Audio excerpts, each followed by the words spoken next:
नमस्कार, जोहार झारखंड देख रहे हैं आप और मैं हूं आप सबके साथ अनूप। शुरुआत एक बड़ी खबर से जो इस वक्त दुमका से आ रही है। दुमका के ए टीम ग्राउंड के पास सिंघानिया प्रेस के गोदाम में भीषण आग लग गई। सूचना पर दमकल की गाड़ी मौके पर पहुंची है और आग पर काबू पाने की कोशिश की जा रही है। शॉर्ट सर्किट से आग लगने की आशंका जताई जा रही है। तो एक्सक्लूसिव तस्वीरें में आपको दिखा रहे हैं दुमका के ए टीम ग्राउंड के पास से सिंघानिया प्रेस की बिल्डिंग है जहां भीषण आग लगी है। सूचना पर दमकल की गाड़ी भी मौके पर पहुंची है और आग बुझाने की कोशिश की जा रही है। ऐसी जानकारी मिली है उसके मुताबिक, आखिरी जानकारी जो मिली है उसके मुताबिक आग लगी हुई है और उसे बुझाने की कोशिश की जा रही है। हालांकि कहा जा रहा है कि आग के पीछे शॉर्ट सर्किट वजह हो सकती है। तो तस्वीरें हम आपको दिखा रहे हैं, देखिए दुमका की तस्वीरें, दुमका के ए टीम ग्राउंड के पास की तस्वीरें जहां सिंघानिया प्रेस के गोदाम में भीषण आग लगी है। और धुएं के इस काले गुबार को देखकर आप समझ सकते हैं कि आग अंदर लगी है और देखिए लपटे और धुएं उसकी बाहर भी निकल रही है। सिंघानिया प्रेस की ये बिल्डिंग है जहां ये भीषण आग लगी है और फिलहाल जानकारी जो मिल रही है, आखिरी जानकारी जो मिली है, तब तक फायर ब्रिगेड की टीम लगातार आग बुझाने की कोशिश कर रही है। यहाँ पर दमकल की गाड़ियां पहुंची हैं और आग बुझाने की कोशिश की जा रही है। एक्सक्लूसिव तस्वीरें हम आपको दिखा रहे हैं। हालांकि इस आग के पीछे वजह शॉर्ट सर्किट को बताया जा रहा है। एक्सक्लूसिव तस्वीरें हम आपको दिखा रहे हैं, देखिए धुएं का गुबार जो है वो कितनी तेजी से बढ़ रहा है। इधर गिरिडीह में सुरक्षा बलों ने नक्सलियों की बड़ी साजिश को नाकाम कर दिया है। मधुबन थाना क्षेत्र के फुली बगान के पास से 20 किलो का आईडी बम बरामद किया गया।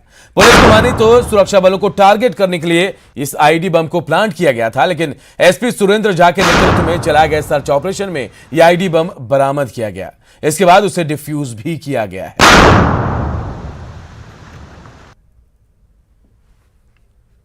तो देखिए यही वो आईडी बम है जिसे डिफ्यूज किया गया है और हम बता दें बड़ी साजिश नक्सलियों की नाकाम कर दी गई है। 20 किलो का आईडी बम गिरिडीह पुलिस ने मधुबन थाना इलाके से बरामद किया है। फुली बागान वो इलाका जहां से आईडी बरामद हुआ, हालांकि इसे डिफ्यूज भी कर दिया गया है।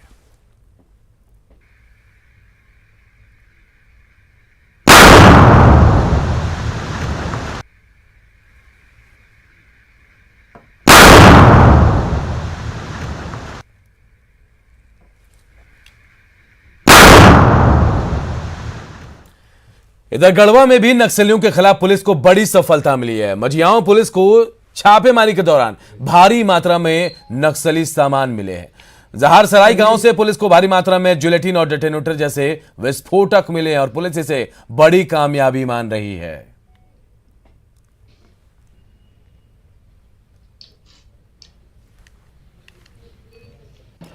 एनआरसी और नागरिकता कानून को लेकर आक्रोश थम नहीं रहा है। रांची में राजभवन के सामने बड़ी संख्या में कई संगठनों के लोग जमा हुए और अपनी नाराजगी जाहिर की। प्रदर्शनकारियों में पूर्व सांसद पप्पू यादव भी मौजूद थे। एनआरसी को लेकर तमाम संगठनों का आज राजभवन मार्च है और कुछ यही जो यहाँ पर भी देखने को मिल रहा है। कई लोग यहाँ पर मौजूद हैं।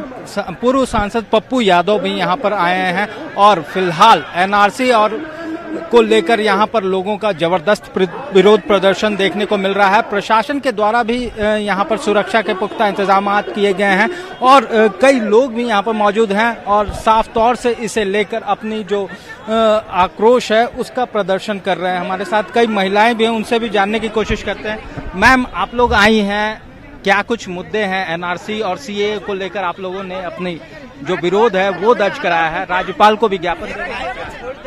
बिल्कुल देना है जी। हम राज्यपाल से यही कहना चाहते हैं कि हम आज मैंने हजारों साल पूर्व यहाँ इस देश में सब भाईचारे के नाते रह रहे हैं। अब ये कौन सी नई बात बन गई सीएए, एनआरसी, एनआरपी, इसकी क्या जरूरत थी? भाई, मैं इस मंच के बिहाफ में ये कहना चाहूंगी और राज्यपाल जी से मेरा ये अनुरोध है कि देश में जनता के लिए ना रोजगार के मुद्दे पर ध्यान है, ना स्वास्थ्य के मुद्दे पर ध्यान है, ना शिक्षा के मुद्दे पर ध्यान है, किसी चीज पर ध्यान नहीं है। एनआरसी और सीए का कानून वापस लिया जाए और हम इसके खिलाफ आंदोलन कर रहे हैं। ये कानून हर तरह से पूरे भारतवासियों के लिए नुकसानदेह है, न सिर्फ मुसलमानों के लिए बल्कि सारे देशवासियों के लिए। और सारा देश इस टाइम डिस्टर्ब हो गया है। अगर आप सीए पढ़ें तो उसमें स्पेसिफिक रिलीजन की बात की गई है, उसमें परसिक्यूटेड माइनॉरिटीज अगर आप करते हैं तो सारे रिलीजन्स को लेते हैं, उसमें हमें कोई प्रॉब्लम नहीं है। पर आप स्पेसिफिकली रिलीजन्स को सेफगार्ड करके और एक पर्टिकुलर होल कम्युनिटी को आप टारगेट कर रहे हैं, तो ये हर तरीके से ना ये इंसानियत पे बेस्ड है, ना ये फेयरनेस पे बेस्ड है, ना ये लीगल है। रांची में नागरिकता संशोधन कानून एनआरसी और एनपीआर के खिलाफ राजभवन के पास लोगों ने जमकर विरोध प्रदर्शन किया। प्रदर्शन में मुस्लिम संगठनों से जुड़े लोगों के साथ ही जन अधिकार पार्टी के अध्यक्ष पप्पू यादव भी शामिल हुए। इस दौरान पप्पू यादव ने केंद्र सरकार पर जमकर हमला बोला। इसका रोल बैक होना चाहिए, ये बिल्कुल भी फेयर नहीं है किसी भी तरीके से। अगर आप सीए पढ़ें तो उसमें स्पेसिफिक रिलीजन की बात की गई है, उसमें परसिक्यूटेड माइनॉरिटीज अगर आप करते हैं तो सारे रिलीजन्स को लेते हैं, उसमें हमें कोई प्रॉब्लम नहीं है। धर्म और जात के नाम पर तोड़ने देंगे? कल जात के नाम पर तोड़ोगे, कभी धर्म के नाम पर कितना अपमानित करोगे? कभी तलाक, कभी 370, कभी गाय और कभी मंदिर मस्जिद के सवाल पर। सब में मुसलमानों ने कहा शरीयत से ऊंचा मेरा वतन। जितना इस्लाम मोहब्बत है उतना संविधान और भारत से मोहब्बत है। देखिए, दो तरह का प्रोटेस्ट यहाँ पे है आज था। एक तो भारत बंद का आह्वान किया था, दूसरा एनआरसी सीए के विरोध में जो प्रोटेस्ट चल रहा है। तो बंद को लेकर के हमने जितने भी सरकारी उपक्रम है वहाँ पे प्रतिनियुक्ति कराई थी, जैसे CMPDI हो गया, CCL हो गया, इन सभी जगहों पे हमारी प्रतिनियुक्ति थी ताकि कोई भी अनटुवर्ड इंसिडेंट वहाँ पे न होने पाए। नागरिकता कानून के खिलाफ राजधानी रांची में भी उबाल देखने को मिला है। इस कानून के खिलाफ कई संगठनों ने बाजार बंद कराया। सड़क पर होते हुए प्रदर्शन को देखते हुए दुकानदारों ने भी अपनी अपनी दुकानें खुद ही बंद रखी। वहीं बंद को देखते हुए शहर के कई इलाकों में सुरक्षा के पुख्ता इंतजाम भी किए गए।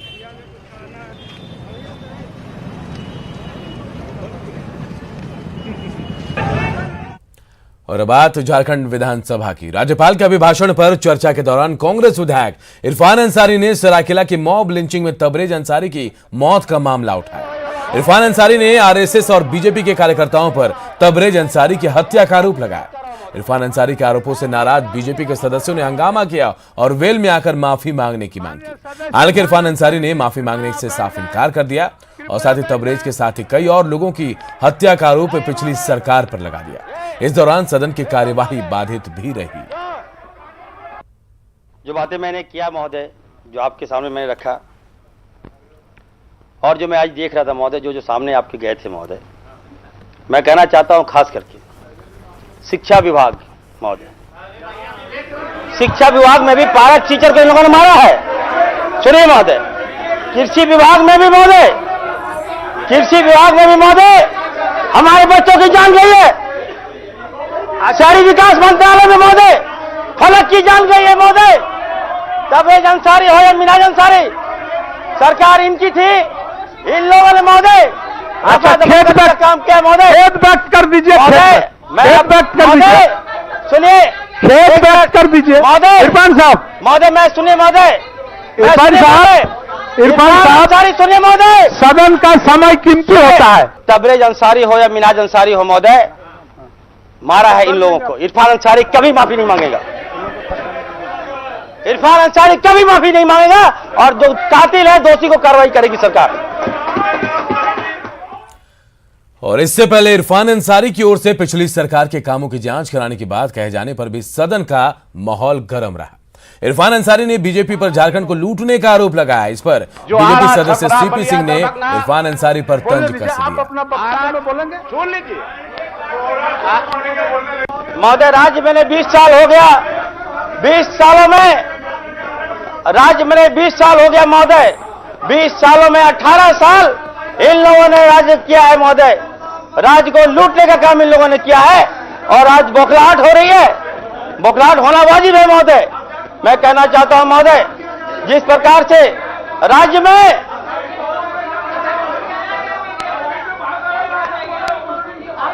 एक आदमी उनको आप बोलिए।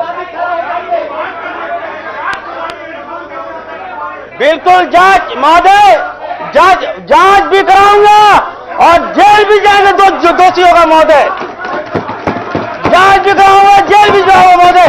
हमारे लोगों को मारा है इन लोगों ने, हमारे महोदय। अच्छा सुनिए, झारखंडियों को मारा है और बोलते भी हैं लोग। इन्होंने कहा कि रघुवर सरकार के एक एक काम का मैं जांच कराऊंगा। मेरा कहना है कराऊंगा। मेरा कहना है कि हेमंत सोरेन जी के नेतृत्व में सरकार है, कांग्रेस उसमें शामिल, आलमगीर आलम साहब, रामेश्वर उरांव जी मंत्री बन चुके हैं, सत्यानंद जी भुट्टा। सरकार को यह अधिकार है, सरकार के ऊपर डिपेंड करता है, कराएगी नहीं कराएगी, क्या करेगी। उन्होंने घोषणा किया है अध्यक्ष महोदय, लेकिन एक सदस्य बोले तो कहने का वही चरितार्थ हो रहा है कि घोड़ा जो है वो तो मान लिया नाल ठोकवाए तो समझ में आता है, लेकिन एक मिनट सुनिए, घोड़ा नाल ठोकवाए तो समझ में आता है। अब बेंगो उछल के कहेगा कि हम नाल ठोकवाएंगे, यही वाली कहावत चरितार्थ हो रही है। राज्यपाल के अभिभाषण पर चर्चा के बाद सीएम हेमंत सोरेन ने सदन में जवाब दिया। इस दौरान उन्होंने अपनी सरकार के विजन को सदन के जरिए जनता के सामने रखा और प्रदेश के चहुमुखी विकास का दावा दोहराया। आज सदन के अंदर माननीय राज्यपाल महोदया के अभिभाषण पे माननीय सदस्यों ने अपनी बातें रखी है और अध्यक्ष महोदय राज्यपाल महोदया ने अपने अभिभाषण में सरकार की सोच और प्राथमिकता को संक्षिप्त रूप में रखने का काम किया है। अपनी जनता से उनका अधिकार दिलाने में हमने जो वादा किया, जनता ने भी मेरी बातों पर भरोसा किया और अपना आशीर्वाद मुझे दिया है। आज स्पष्ट बहुमत के साथ गठबंधन को सरकार बनाने का अवसर मिला। मैं यह दृढ़ता के साथ कहना चाहूंगा कि मैं मुख्यमंत्री के रूप में नहीं बल्कि शोषण के विरुद्ध संघर्ष और शहादत के प्रतीक के रूप। और सदन में अनुपूरक बजट पर चर्चा के दौरान जेवीएम विधायक प्रदीप यादव ने श्वेत पत्र लाने के साथ नई सरकार को रोडमैप जारी करने का भी नसीहत दिया। उन्होंने राज्य के खजाने को खस्ता हाल है इस पर चर्चा की और कई और मुद्दों पर भी वास्तविक हकीकत जनता के सामने लाने के लिए श्वेत पत्र जारी करने की मांग की। पत्र तो जारी होने ही चाहिए ताकि लोग जान सके कि आज हालात कैसी है, कल कैसी होगी, उसमें कहीं दो राय नहीं है।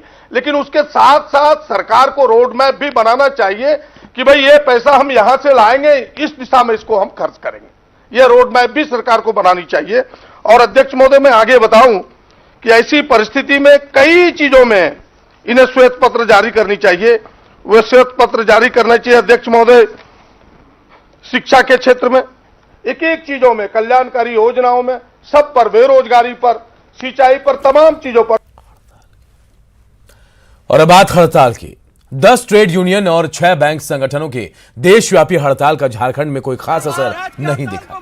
कोयलांचल धनबाद में जहां इसका आंशिक असर दिख रहा है तो वहीं बोकारो में सेल कंपनी के बाहर कर्मचारी जुटे जरूर, लेकिन यहां भी बंद का खास असर नहीं हुआ। हालांकि रामगढ़ में, कोलियरी और देवघर में बैंकिंग सेक्टर में बंद का असर जरूर दिख रहा है।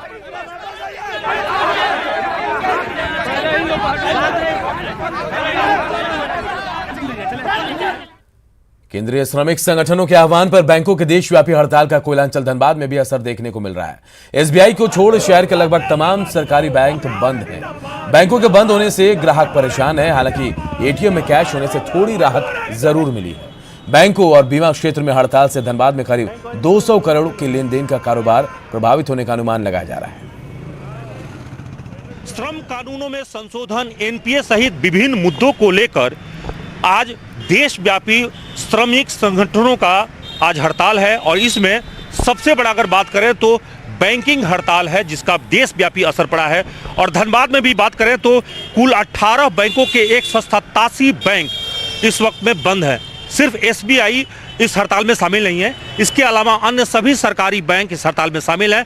और all India bank employee association के आह्वान पर हड़ताल में देखिए कि धनबाद में इस वक्त में बैंक कर्मचारी प्रदर्शन कर रहे हैं। चूंकि बैंक मोड़, बैंक कर्मियों के बैंक के वजह से ही इसका नाम पड़ा है धनबाद का ये बैंक मोड़ स्थान। और यहाँ पे देखिए कि काफ़ी संख्या में जो एम्प्लॉय हैं, बैंक एम्प्लॉय, वो काफ़ी आक्रोशित हैं सरकार की नीतियों को लेकर।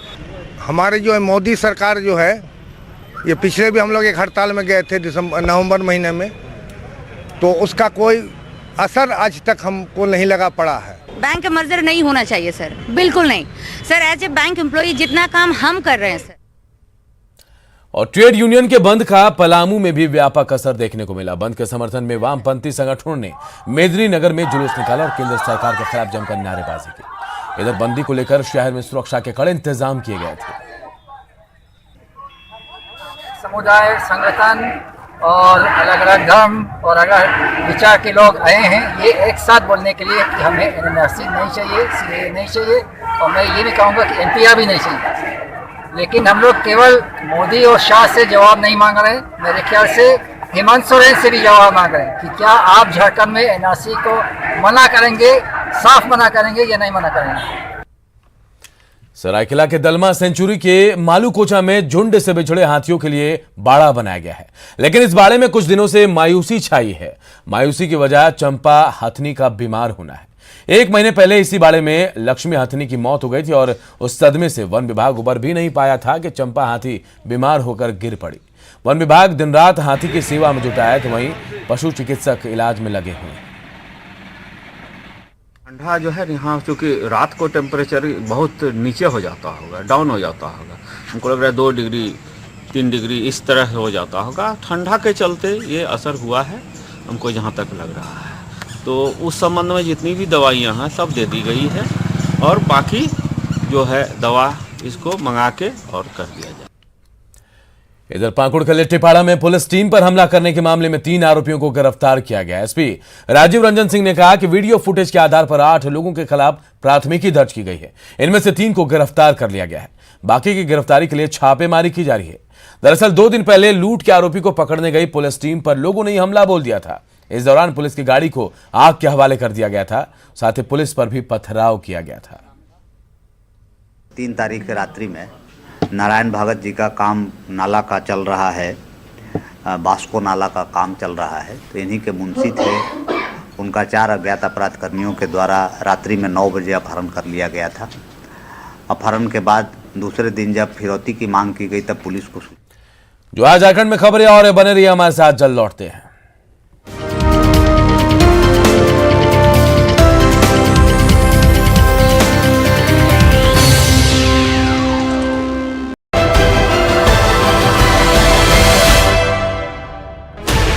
Sixteen channels, 15 languages, 26 states, 1,200 plus reporters, 66.9 crore viewers. India's largest news network, News 18 Network.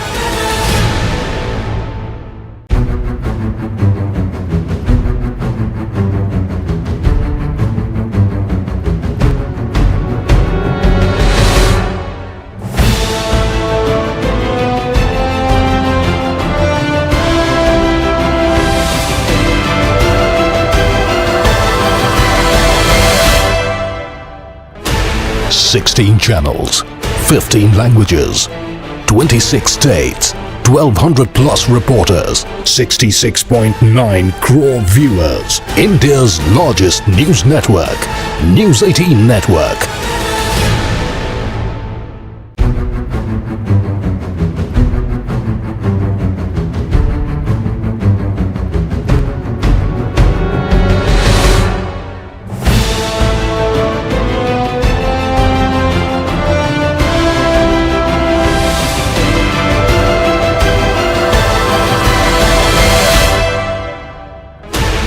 Sixteen channels, 15 languages, 26 states, 1,200 plus reporters, 66.9 crore viewers. India's largest news network, News 18 Network.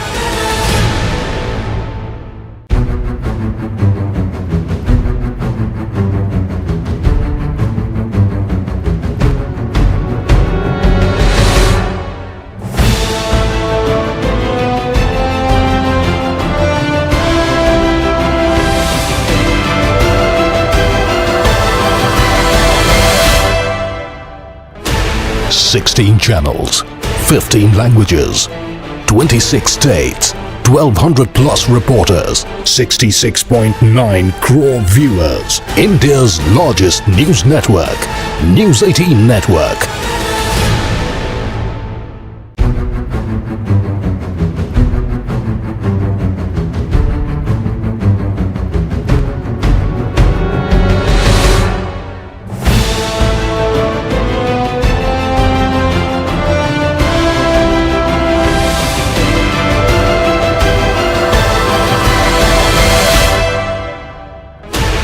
16 channels, 15 languages, 26 states, 1200 plus reporters, 66.9 crore viewers. India's largest news network, News 18 Network.